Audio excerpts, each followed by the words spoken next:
kriteria amalan yang diterima oleh Allah Azza wa Jalla adalah dengan standar tertentu, yaitu liyabluwakum ayyukum ahsanu amala, agar ia menguji kalian siapa yang terbaik atau yang paling ihsan amal. Ini ukuran amalan. Oleh karenanya, jamaah yang dimuliakan Allah Subhanahu wa taala, kita perhatikan bagaimana perhatian para salafus saleh terhadap perkara ini.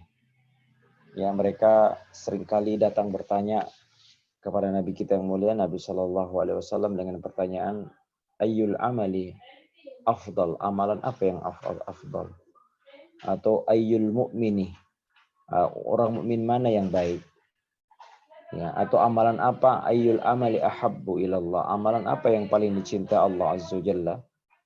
Ya, ini menunjukkan bahwa mereka ingin mencari suatu amalan yang yang the best. Kita ingin meraih kebaikan yang besar dengan amalan yang ringan. Ya, meraih kebaikan, keuntungan yang besar dengan modal yang sedikit. Jadi ada nilai ekonomis dalam beramal. Ya, amalannya ringan dan itu butuh ilmu. Ya, sebagaimana para salaf, bagaimana Ibnu Mas'ud radhiyallahu taala mensifati amalannya para sahabat. Mereka adalah generasi terbaik di seluruh umat ini, dan umat Nabi Muhammad SAW yang terbaik adalah para sahabat. Seorang sahabat bernama Sa'ad bin Mu'adz, ya, seorang tokoh dari golongan Ansar. Ia masuk Islam 2 tahun atau 1 tahun sebelum hijrah. Dan kemudian dia meninggal tahun ke-5 hijrah atau tahun ke-6, Allah alam. Ini sekitar 6 tahun saja dia masuk Islam, kurang lebih. Tapi ketika dia meninggal, Rasulullah SAW menggambarkan bagaimana keutamaan sahabat ini. Yang hanya 6 tahun masuk Islam. Kata Nabi SAW, ihtazzal arsh limauti Sa'ad bin Mu'adz. Sungguh arsh itu bergetar karena kematian seorang sahabat bernama Sa'ad bin Mu'adz ini. Juga misalnya kita dapati ada seorang wanita dari suku Juhaina di zaman Nabi SAW yang dirajam karena dia mengaku telah berzina. Sehingga ketika ia dirajam, ya, ada orang-orang yang mencelanya. Ya, kalau saya tidak salah termasuk Umar bin Khattab radhiyallahu taala an. Lalu Rasulullah SAW mengatakan, jangan kau celah dia. Sungguh jika taubatnya, ya, taubat yang Allah berikan kepada wanita ini dibagi kepada 70 orang penduduk Madinah, maka cukup bagi 70 orang itu untuk masuk surga semuanya. Ini menunjukkan bahwa ya adanya tingkatan-tingkatan amalan yang berbeda-beda. Ada yang berkualitas sedang, ada yang berkualitas tinggi. Nah, karena itu tugas kita jemaah adalah bagaimana ya kita terus-menerus meningkatkan kualitas amalan-amalan kita. Nah, apa variabelnya? Nah, ini yang penting. Apa kaedahnya? Ini yang penting. Apalagi zaman sekarang, ya, kesibukan orang, tantangan untuk bisa beribadah dengan frekuensi yang banyak itu cukup sulit. Ya, karena ya apa namanya, kesibukan kita, macet. Apa kaidah itu? Kita rangkum dalam beberapa kaidah. Yang pertama, jemaah, hendaknya kita meningkatkan keikhlasan kita dan memperhatikan niat kita ketika kita beramal. Ya, ini ruhnya amal itu di sini. Ya, amalan kita, ya, ruhnya adalah ketika ada variabel ikhlas, maka amal ini akan menjadi besar. Karena itu perkataan Syekhul Islam Ibnu Taimiyah rahimahullah, rubba amalin saghirin tu'azzimuhun niyah. Bisa jadi ada amalan yang kecil tapi dia menjadi besar karena niatnya yang mempengaruhi. Jadi faktornya ini faktor yang sangat penting jamaah. Ya, sampai-sampai Nabi SAW mengatakan innamal a'malu binniyat. Punya amalan itu baik tidaknya, diterima tidaknya tergantung bagaimana niatnya. Amalan hati adalah amalan yang menopang kebaikan, seluruh kebaikan. Karena itu Allah Ta'ala berfirman dalam Al-Quran, ya ayyuhalladzina amanu stajibu lillahi walirrasuli idza da'akum lima yuhyikum.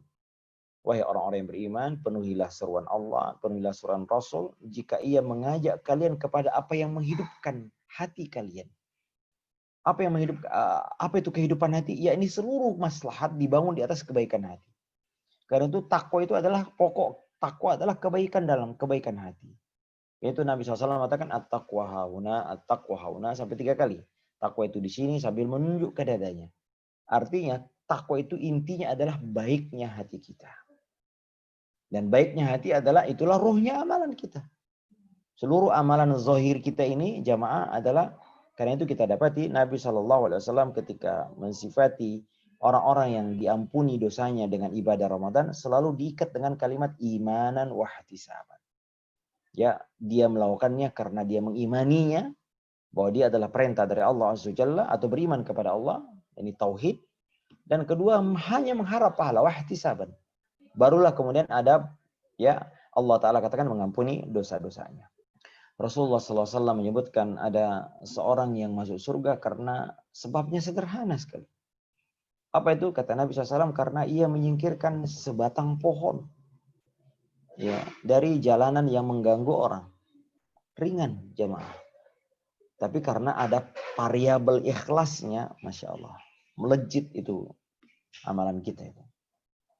Ya, Rasulullah SAW menyebutkan juga kisah seorang wanita pelacur di zaman Bani Israel yang Allah ampuni dosanya gara-gara ya amalan ringan sekali, tapi karena ikhlas menjadi top.